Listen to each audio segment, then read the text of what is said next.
Hello everybody, and welcome to the video game plot summaries, where I summarize the plot of a game and then play the ending. Okay, I've been holding off for long enough on this one. Persona 3. A long-winded grind fest with an interesting story. I will only be talking about the main story and not the Arcana building stories. So, just basically anytime the main characters actually have a voice behind them. I will definitely be splitting these up into sections though. And yes, I am aware that there are movies that summarize the whole plot, but I started to watch them and realized I was impartial to the little chibi 3D models. Alright, with that said, let's get it in. We start off showing a boy who is walking through a vibrant city. He takes the tram to Iwatodai Station. Right as he gets off, the clock strikes 12 and all the power goes out of his MP3 player. Not only that, but the power goes out of everything around him as well. He notices for a second, but the song he was listening to was lame anyway, so he didn't even check to see if his MP3 player was broken. Oh, and the main clock at the station was bleeding. I mean, that would make me a little concerned, but I'm not from Japan, so maybe that's normal over there. He keeps walking past the congregation of upright Dracula coffins until he gets to the building that he was looking for on the map. As soon as the boy walks in, he is greeted by a creepy little boy with an old-timey prison outfit on. The boy is behind the counter and looks pretty official regardless. He gives the first boy a contract to sign, and this is when the game gets your name for this boy. I chose Youssef Ghibli, so that's what I'll be calling him. The movie calls him Minato Arizato. The prison boy assures Youssef that the contract just states that he's responsible for whatever he does. Then he talks about everybody dying eventually, blah blah blah, and then disappears like he's the narrator of the play. The boy says, "And so it begins." And then he disappears. The moment he does that, Youssef gets spotted by a girl who is so startled she about draws a gun on him. But she is stopped by a prettier girl that doesn't want to shoot me in the face. The prettier one introduces herself as Mitsuru Kurijo and Miss Trigger Happy over there as Yukari Takeba. It turns out that Youssef is a transfer student and this is a dorm. The next morning, Yukari takes you to Gekogen High School. Youssef's first step is to go see homeroom teacher Miss Toriyumi. In the teacher's lounge, Miss Toriyumi reads his file aloud and finds out that both of his parents are dead. Nice move, lady. Later on in the dorm, Youssef meets Shuji Ikutsuki, the chairman of the board at Gekogen High. But the real reason the chairman was there was to observe what Youssef does during the dark hour. The dark hour is an extra hour that everyone lives through, but only special people get to experience as normal people. The clock stops at 12, and most people turn into coffins for an hour and resume normalcy when the hour is over and the clock starts running again. Mitsuru, Yukari, and Shuji are all special, and they want to see if Youssef is special too. Although there is really no need because Yukari and Mitsuru saw him wide awake in the middle of the dark hour at the beginning of the game. Well, anyway, Youssef doesn't turn into a coffin and remains sleeping normally, so it's double confirmed that he is special.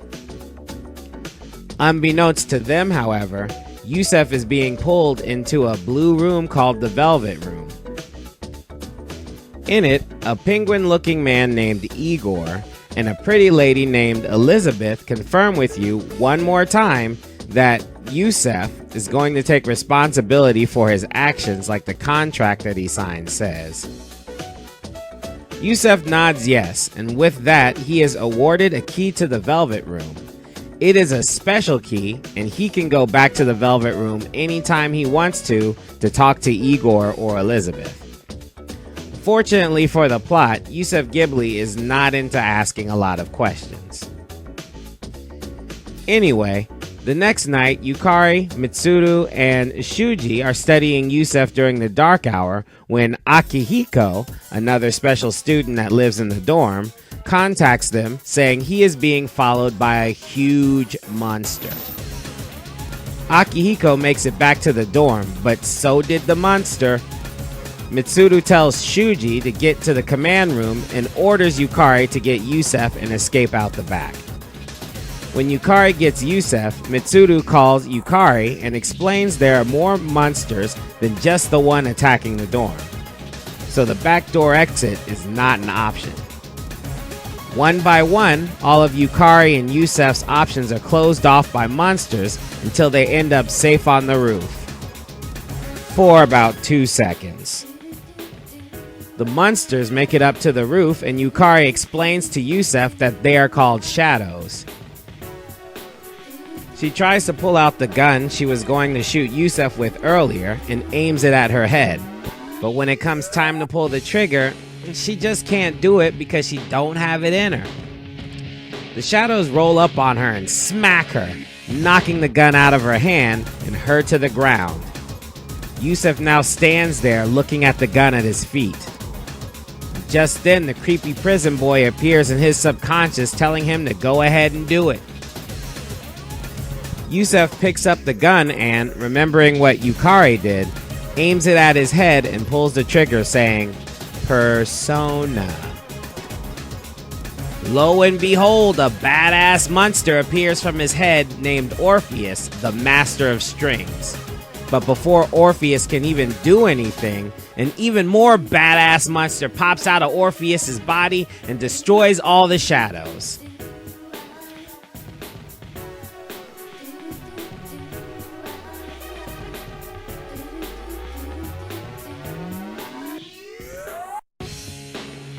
Then it turns back into Orpheus all of a sudden. Youssef then, without any help from lame-ass Yukari, clears out all of the smaller shadows. Mitsuru and Akihiko make it up there just in time to see Youssef faint under the stress.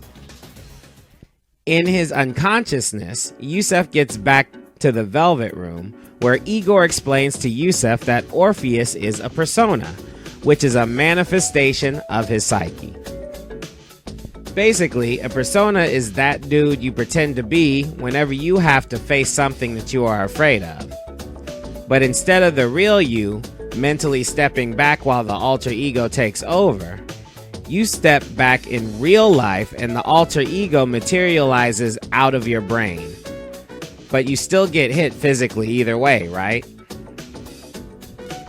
Anyway, Igor tells Youssef that he needs to establish strong relationships to grow the strength of his persona, which is a straight up lie. The game strengthens your persona when you fight with them, so whatever. So Youssef leaves the Velvet Room and wakes up 2 weeks later in a hospital bed. Sure enough, Yukari is there. She's all like, "I can manifest a persona too, but I'm a wuss. My dad died in an explosion and I'm here to investigate why." Yeah, I'm sure it has nothing to do with the main plot. Youssef goes back to school and afterwards meets up with Shuji and the rest of the group. They reveal that they are the Specialized Extracurricular Execution Squad, or SEAS for short. They fight the shadows. Shadows eat brains. People who have their brains ate become living corpses. They stand around the city staring into space. The news says that these people suffer from apathy syndrome. They give Youssef a gun called an evoker that will bring forth his persona. He's now a member of SEAS. That night, the creepy prison boy visits him while he's sleeping.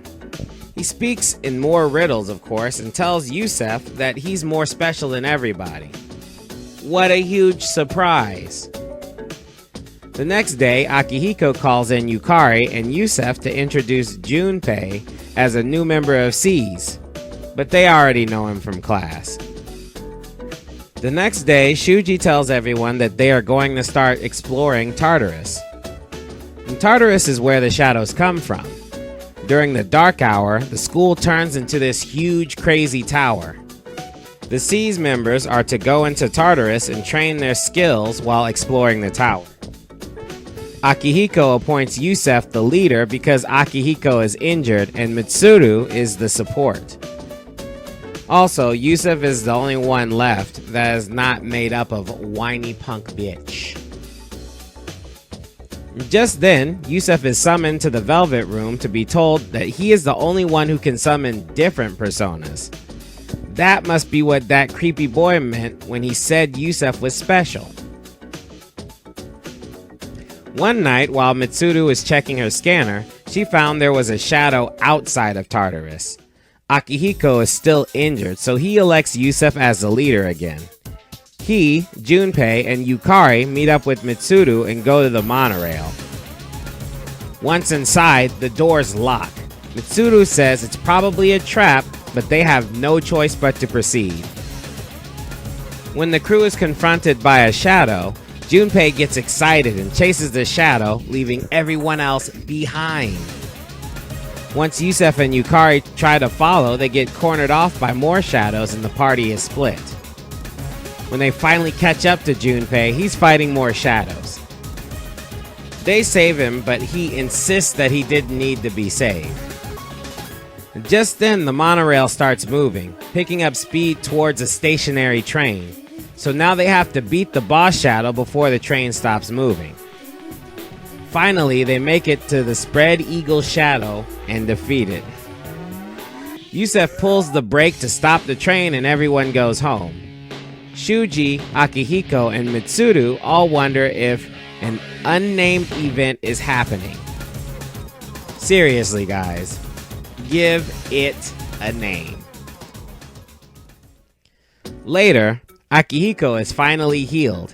He also gets the group together to let them know there's a new persona user, Fuka Yamagishi. They haven't really talked to her about it yet, though. In school, Yukari passes by this bully bragging about how much of a jerk she is, and the girl she is talking to says that she's hearing a voice. No one else is around, so what could it mean? The next day, there is a rumor of a girl going missing and then ending up at the front of the school gate unconscious. Yukari appears and confirms that the girl they found is the one that was hearing the voice. Later, one of Junpei's friends tells him they saw the girl hanging around the school and tells a story about a ghost who snatches girls up. Even though the story is stupid generic, Mitsuru thinks it's worth investigating. That night, the creepy prisoner boy appears to Youssef. I want to explain this. About a week before the full moon, the boy usually appears to remind you that it's about to happen. In quotes, it's. They haven't given it a name. Youssef doesn't give information to the others, so they don't know when the events are coming until later in the game when Akihiko figures out it's the full moon. It's put into the game because of the amount of multitasking the game asks you to do. So the boy will show up and speak in riddles, then all the other teens will consistently tell you over and over again that the full moon is about to happen. Also, the game counts down how many days you will have left until the next full moon. It's really annoying.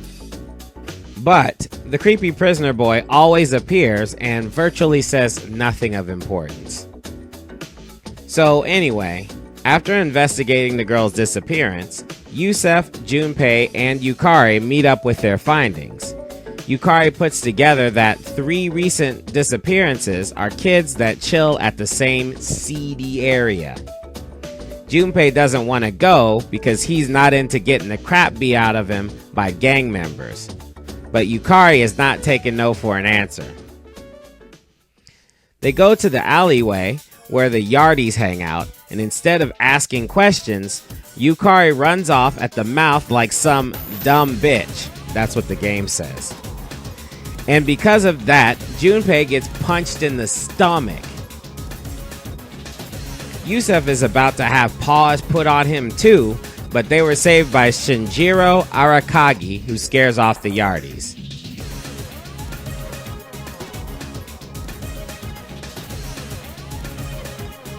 Shinjiro tells him that the bully girls from earlier were bragging about how they were messing with Fuka Yamagishi. Fuka, the persona user they haven't approached yet, is missing, and people think that Fuka's spirit is haunting these chicks. Shinjiro also seems to know who Akihiko is, but doesn't talk much about it.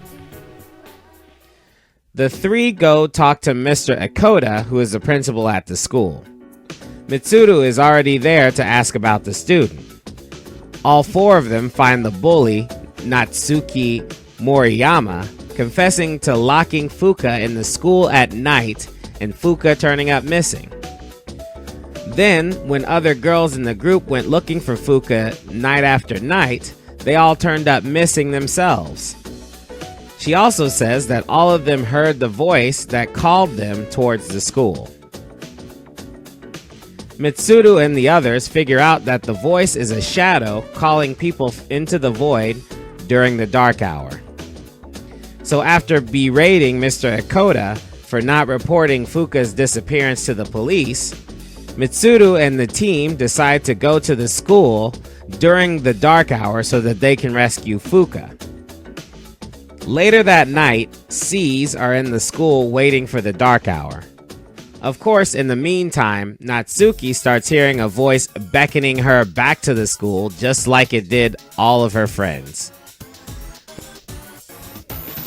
The dark hour occurs and all of the C's members are separated and Mitsuru is unable to contact them clearly. But they all seem to know where to rendezvous because they keep hearing a voice. And that voice ends up being Fuka Yamagishi. Fuka describes that she's been able to avoid the shadow monsters because she has a clairvoyance that allows her to tell where the monsters are. Upon hearing this, Akihiko hands her the evoker gun so that she can call forth her persona. Akihiko tries to contact Mitsuru to let her know that they found Fuka. However, Mitsuru seems like she's in trouble.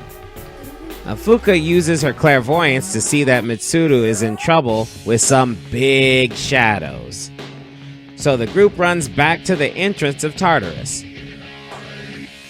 Once they get there, they find that it is two boss shadows and one has a hold of Mitsuru. Yukari is laying on her butt because so far she is the worst character in the whole game. And at the same time, Natsuki wanders into Tartarus and apologizes to Fuka while she's in a hypnotic state.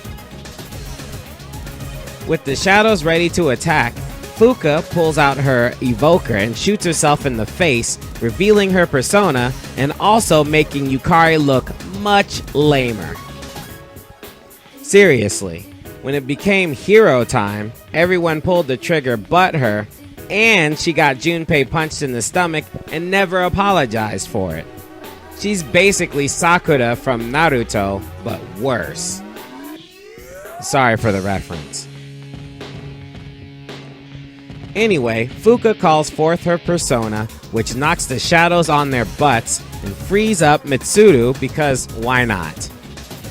After a brief explanation, Team C's attacks the two shadows, the Emperor and the Empress, and come out on top.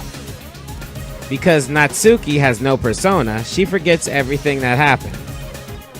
Anyway, that covers up to episode 21 out of 76 of my playthrough. And as much as I would like to complete all of this in one sitting, that would mean that I wouldn't post anything on this channel for quite some time. Anyway, does anyone out there want to defend Yukari without spoiling the rest of the game?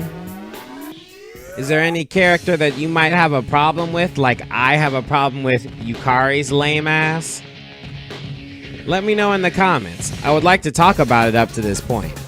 See you guys on the next video game plot summaries. Peace.